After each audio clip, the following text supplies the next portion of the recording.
Hello everyone. Result अब आ गया आप लोगों का। अब लग रहा होगा कि अब क्या करें आगे। तो सबसे पहली बात, आप लोगों का बीकॉम फर्स्ट ईयर का जो रिजल्ट आया है, बीकॉम फर्स्ट ईयर का जो रिजल्ट आया है जिसके बारे में अभी मैं डिस्कशन करने वाला हूं, तो चाहे आप पास हुए हो, फेल हुए हो, सप्ली आए हो, बस ध्यान से सुनते जाओ जो मैं बोल रहा हूं। ठीक है, आपके सारे सवालों का जवाब मिल जाएगा यहाँ पे। बीकॉम फर्स्ट ईयर का रिजल्ट आया है और आपका अगर रिजल्ट पास दिखा रहा है, पास, तो आप अब सेकेंड ईयर की तैयारी में लग जाओ, क्योंकि सेकेंड ईयर का जो सिलेबस है बीकॉम फर्स्ट ईयर के कंपैरिजन में बहुत वास्ट होता है और नंबर ऑफ सब्जेक्ट्स भी, प्रैक्टिकल सब्जेक्ट भी फर्स्ट ईयर से ज्यादा होते हैं। तो आप सेकेंड ईयर की तैयारी के लिए लग जाओ, ज्यादा इसके लिए टाइम वेस्ट मत करो। क्योंकि क्या होता है कि सेकेंड ईयर में देखा जाता है कि हर साल बच्चों के परसेंटेज डाउन हो जाते हैं, और ग्रेजुएशन अगर कर रहे हो और आपका फर्स्ट डिवीजन नहीं आया तो उस ग्रेजुएशन का कोई मतलब नहीं है। उससे अच्छा ग्रेजुएशन करो ही मत। ग्रेजुएशन अगर कर रहे हो, चाहे आपका पर्पस कुछ भी हो, मिनिमम फर्स्ट डिवीजन तो आना चाहिए बच्चे का। ठीक है, तो अभी आप लोग सेकेंड ईयर की तैयारी में लग जाओ। अब मैं मेन उन बच्चों के लिए बात करने वाला हूं जो बच्चों का सप्ली या फेल हुआ है। तो सप्ली या फेल हुआ है, चाहे कोई भी बच्चे हो, सप्ली या फेल वाले हैं, तो सबसे पहले भाई आप लोगों को रीवैल्यूएशन या फिर रीटोटलिंग के लिए अप्लाई करना है। रीवैल्यूएशन या फिर रीटोटलिंग के लिए।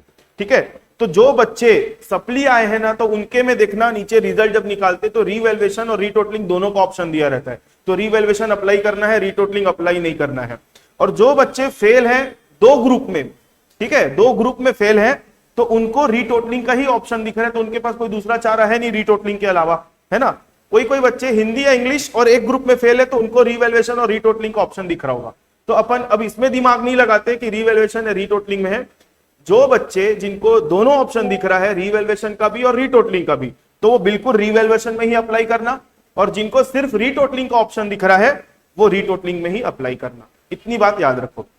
अब रीवैल्यूएशन और रीटोटलिंग में अप्लाई कर दिया आपने, ठीक है, इसका चार्जेस कितना लगेगा? रीवैल्यूएशन का पर सब्जेक्ट चार्जेस है 150 रुपए और मैक्सिमम चार्जेस है 300 रुपए, और आप दो सब्जेक्ट में मैक्सिमम अप्लाई कर सकते हो रीवैल्यूएशन के लिए। और रीटोटलिंग का पर सब्जेक्ट चार्जेस है 50 रुपए और मैक्सिमम चार्जेस है 150 रुपए। आप कितने भी सब्जेक्ट में रीटोटलिंग के लिए अप्लाई कर सकते हो। ठीक है, मैक्सिमम इसमें 150 रुपए लगेगा, पर सब्जेक्ट 50 रुपीज लगता है। अब आपको स्टेप नंबर 3 में क्या करना है, सॉरी स्टेप नंबर 2 में क्या करना है? रीवैल्यूएशन या रीटोटलिंग में आपने अप्लाई किया है तो उसके रिजल्ट्स का वेट करना है। अब आपका सवाल होगा सर रिजल्ट कितने दिन में आता है?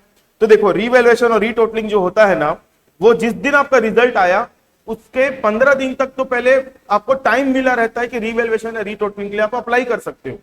तो वहां जिस दिन उसकी एप्लीकेशन की डेट खत्म होती है, वहां से आपको 20 से 25 दिन के आसपास का वेट करना है। उस बीच में लगभग रिजल्ट आ जाता है। अब डिपेंड करता है यूनिवर्सिटी की प्रोसेस के ऊपर। इस बार क्योंकि रिजल्ट फास्ट आ रहे हैं तो हो सकता है रीवैल्यूएशन रीटोटलिंग का भी रिजल्ट जल्दी आ जाए। ठीक है, तो ये जो भी मैं डाल रहा हूं यहाँ पर टाइम लिमिट, वो अप्रोक्सीमेशन जो हर साल होता है उसके हिसाब से बता रहा हूं। अब आपका रिजल्ट आया, अब आप उस सिचुएशन में आ गए कि आपने रीवैल्यूएशन या रीटोटलिंग के लिए अप्लाई किया, अब उसका भी रिजल्ट आ गया। अब उसका रिजल्ट आएगा तब क्या करेंगे? उसका जब रिजल्ट आएगा तो वहां पे 3 पॉसिबिलिटी बनती है। पहली पॉसिबिलिटी बनती है कि आप पास हो गए। पहली पॉसिबिलिटी क्या बनती है? कि आप पास हो गए। पास हो गए मतलब आपका पहले का रिजल्ट था फेल और आप हो गए पास, तो बहुत अच्छी बात है। और अगर आपका पहले का रिजल्ट था सप्ली और आप हो गए पास, तो आपको क्या करना है? अब क्योंकि आप पास हो गए हो तो आप सेकेंड ईयर की तैयारी में लग जाओ भाई। आपको कॉन्ग्रेचुलेशन, अगर आप रीवैल्यूएशन में अप्लाई किए और आप पास हो गए। और बाकी की 2 पॉसिबिलिटी क्या है कि अगर आपका रिजल्ट चेंज हो रहा है या फिर रिजल्ट चेंज नहीं हो रहा है। चेंज हो रहा है और चेंज नहीं हो रहा है का मतलब सुनो, आपका रिजल्ट चेंज हुआ कि पहले आप फेल थे, फेल से पास नहीं हुए, आप फेल से क्या हो गए? सप्ली आ गए। और दूसरी पॉसिबिलिटी, आपके रिजल्ट में कोई चेंजेस नहीं हुआ। ठीक है, आपके रिजल्ट में कोई चेंजेस नहीं हुआ। मेरा बोलने का मतलब है, अगर आपने रीवैल्यूएशन या रीटोटलिंग के लिए अप्लाई किया था और पहले आपका रिजल्ट था फेल और बाद में हो गया आप सप्ली, तो क्या करेंगे? या फिर आपका रिजल्ट चेंज नहीं हुआ कि आप फेल थे तो फेल ही रहे, या आप सप्ली थे तो सप्ली ही रहे, रिजल्ट चेंज नहीं था, जितना था उतना ही रहा, नो चेंजेस दिखा रहे। तो अगर आप फेल हो गए तो अब आपके पास कोई दूसरा रास्ता नहीं, आपको रिपीट करना पड़ेगा बीकॉम फर्स्ट ईयर। अगर आपका रिजल्ट सप्ली था और सप्ली ही है, ठीक है, या फिर आपका फेल से सप्ली हो गया, तो दोनों के केस में आपको क्या करना पड़ेगा? सप्लीमेंट्री एग्जाम की तैयारी करनी पड़ेगी। सप्लीमेंट्री एग्जाम की तैयारी, सप्लीमेंट्री एग्जाम की तैयारी करनी पड़ेगी। सप्लीमेंट्री एग्जाम का मतलब ये होता है कि वो जून और जुलाई अगस्त के आसपास आपका एग्जाम होगा सप्ली का। अगर आपका मान लो एक ग्रुप में अगर आपका सप्ली आया है ना, और 1 नंबर या 2 नंबर जितने भी नंबर से आपका कम है, तो आपको जो ग्रुप में 2 सब्जेक्ट है ना, दोनों सब्जेक्ट के पेपर देने पड़ेंगे। जिसमें कम है उसका नहीं, जिस ग्रुप में आपका सप्ली है वो ग्रुप के दोनों ही सब्जेक्ट का आपका एग्जाम होगा।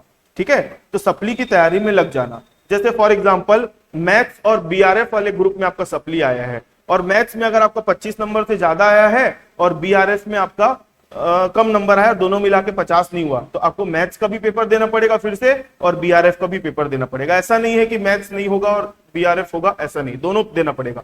जिस ग्रुप में सप्ली है वो ग्रुप के दोनों पेपर देने पड़ेंगे। अब सप्ली का एग्जाम दिए, जुलाई अगस्त में लगभग सप्ली का एग्जाम होगा, उसका रिजल्ट भी आने में लगभग 20 से 25 दिन लग जाते हैं। ये मैं पास्ट एक्सपीरियंस और पास्ट डेटा के हिसाब से अनुमानित बता रहा हूं, ये चेंज हो सकता है, ज्यादा भी दिन लग सकते हैं और कम भी दिन लग सकते हैं। मैं एक्सपेक्टेड डेट बता रहा हूं कि इतने हिसाब से इतने दिनों के अंदर आ जाता है। सप्ली का एग्जाम दिए, सप्ली के एग्जाम में पास हो गए तो बल्ले बल्ले है आपकी। सप्ली के एग्जाम में पास हो गए तो आप भैया सेकेंड ईयर के तैयारी में लग जाओ। अगर आप सप्ली एग्जाम दिए और सप्ली एग्जाम का भी रिजल्ट आपका चेंज नहीं हुआ, नॉट पास, सप्ली एग्जाम में भी पास नहीं हो पाए, तो उस केस में आपको नेक्स्ट ईयर सुपर सप्ली का भी ऑप्शन मिलेगा। सुपर सप्ली का ऑप्शन मतलब आप सेकेंड ईयर की पढ़ाई नहीं कर सकते, फर्स्ट ईयर का भी पूरा पढ़ने की जरूरत नहीं है, सिर्फ जो ग्रुप में आपकी सप्ली आई है उसी ग्रुप का पेपर आपका अगले साल जो बच्चे बैठेंगे ना एग्जाम में, उनके साथ आपको देना पड़ेगा। यह होता है सुपर सप्ली का मतलब। तो मैंने यहां पर लगभग जितनी भी पॉसिबिलिटीज है वो आपके साथ शेयर कर दी कि जो बच्चे पास है वो सेकेंड ईयर में लग जाओ, जो पास नहीं है तो सबसे पहले तो रीटोटलिंग या रिवैल्यूएशन में डालो, और ये पूरा प्रोसेस आप लोगों को मैंने पूरा डिटेल में बता दिया है। ठीक है, और कुछ बच्चे ऐसे जिनका रिजल्ट विथहेल्ड है, तो विथहेल्ड होने का कारण क्या होता है, कुछ बच्चों का यूएफएम लगा रहा होगा, तो यूएफएम लगा रहा होगा तो उनके ऊपर थोड़ा सा कुछ अलग यूनिवर्सिटी जो है कार्रवाई करती है, तो उसके हिसाब से उनका रिजल्ट थोड़े दिन में डिक्लेयर होगा। तो वो हो सकता है पास, सप्ली, फेल, जो भी कंसीडर करेगी यूनिवर्सिटी, वो डिपेंड करता है, हमारे ऊपर कुछ नहीं है, जो है मतलब हमारे और आपके ऊपर कुछ नहीं है, जो है यूनिवर्सिटी के ऊपर डिपेंड करता है। तो विथहेल्ड वालों को थोड़े दिन वेट करना पड़ेगा। अब रिजल्ट आएगा, रिजल्ट के अकॉर्डिंग फिर देखना पड़ेगा। आप इसको वापस से समझना कि अगर विथहेल्ड वाला रिजल्ट पास दिखा रहा है तो आप इसी को पूरा इसी प्रोसेस को फॉलो करोगे। ठीक है, और फिर से मैं बोल रहा हूं, बीकॉम सेकेंड ईयर का सिलेबस बहुत ज्यादा है। ठीक है, और बहुत सारे बच्चे क्या करते हैं, बीकॉम सेकेंड ईयर की पढ़ाई करने के लिए आखिरी दिवाली के बाद सोचते हैं कि हमको है ना क्लासेस लेनी चाहिए या फिर कोचिंग करनी चाहिए। ये बहुत गलत अप्रोच है पढ़ने का। ठीक है, मेरा ये बोलना है कि आपको शुरू से पढ़ाई करनी चाहिए, क्योंकि सिलेबस बहुत ज्यादा है।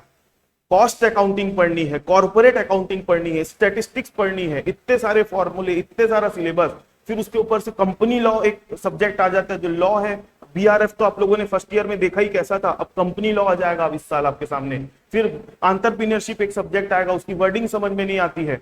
तो ये सब्जेक्ट्स के साथ आप कैसे झेलोगे। उसके बाद बीकॉम फर्स्ट ईयर का जो सिलेबस था ना, वो आपने कहीं ना कहीं 11th और 12th में पढ़ा हुआ था।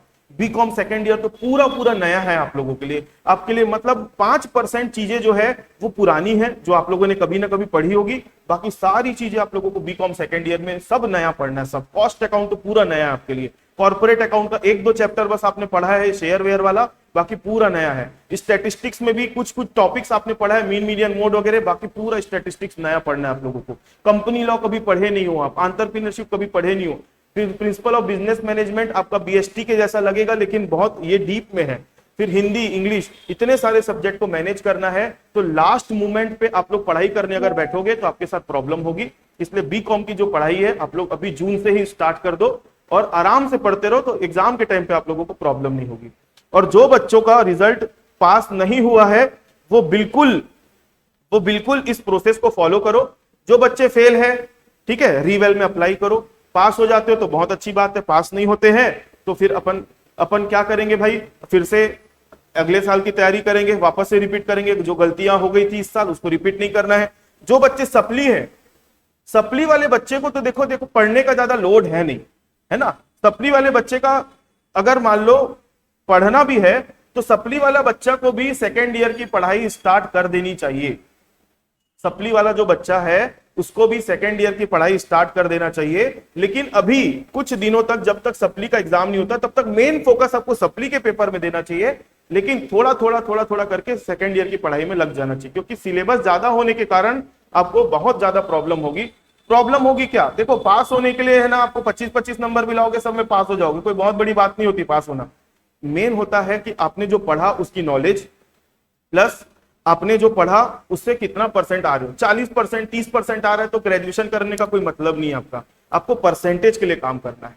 ठीक है, परसेंटेज तब आएगा जब आप अच्छे से पढ़ोगे और पेपर में अच्छे से आप अपीयर होगे। ठीक है, क्योंकि कुछ कुछ एग्जाम्स और कुछ कुछ एग्जाम्स वगैरह वैकेंसियां ऐसी होती है जहां पे परसेंटेज मांगता है। ठीक है, आप आगे चल के पोस्ट ग्रेजुएशन करने जाओगे, वहां पे परसेंटेज बेस पे अगर एडमिशन हो रहा है, अगर आपका परसेंटेज कम है तो आगे आपको प्रॉब्लम होने वाली है। तो इसलिए मेरी राय है आप लोगों को कि अगर आप सप्ली हो और पास हो तो बिल्कुल सेकेंड ईयर की पढ़ाई में लग जाओ, और फेल हो तो भाई अभी आप लोग पहले रीटोटलिंग और रिवैल्यूएशन का जो भी रिजल्ट होता है उसके लिए वेट करो। रिजल्ट आने के बाद आप फिर डिसाइड करना जो मैंने आप लोगों को बोला है। Thank you. अगर किसी भी प्रकार का आप लोगों को डाउट है या किसी भी प्रकार की आपको कंफ्यूजन है आपके आगे का लेकर, आप बिल्कुल मेरे को कांटेक्ट कर सकते हो, और कांटेक्ट नंबर जो है स्क्रॉल हो रहा है स्क्रीन पे नीचे, आप लोग देख सकते हो। Thank you.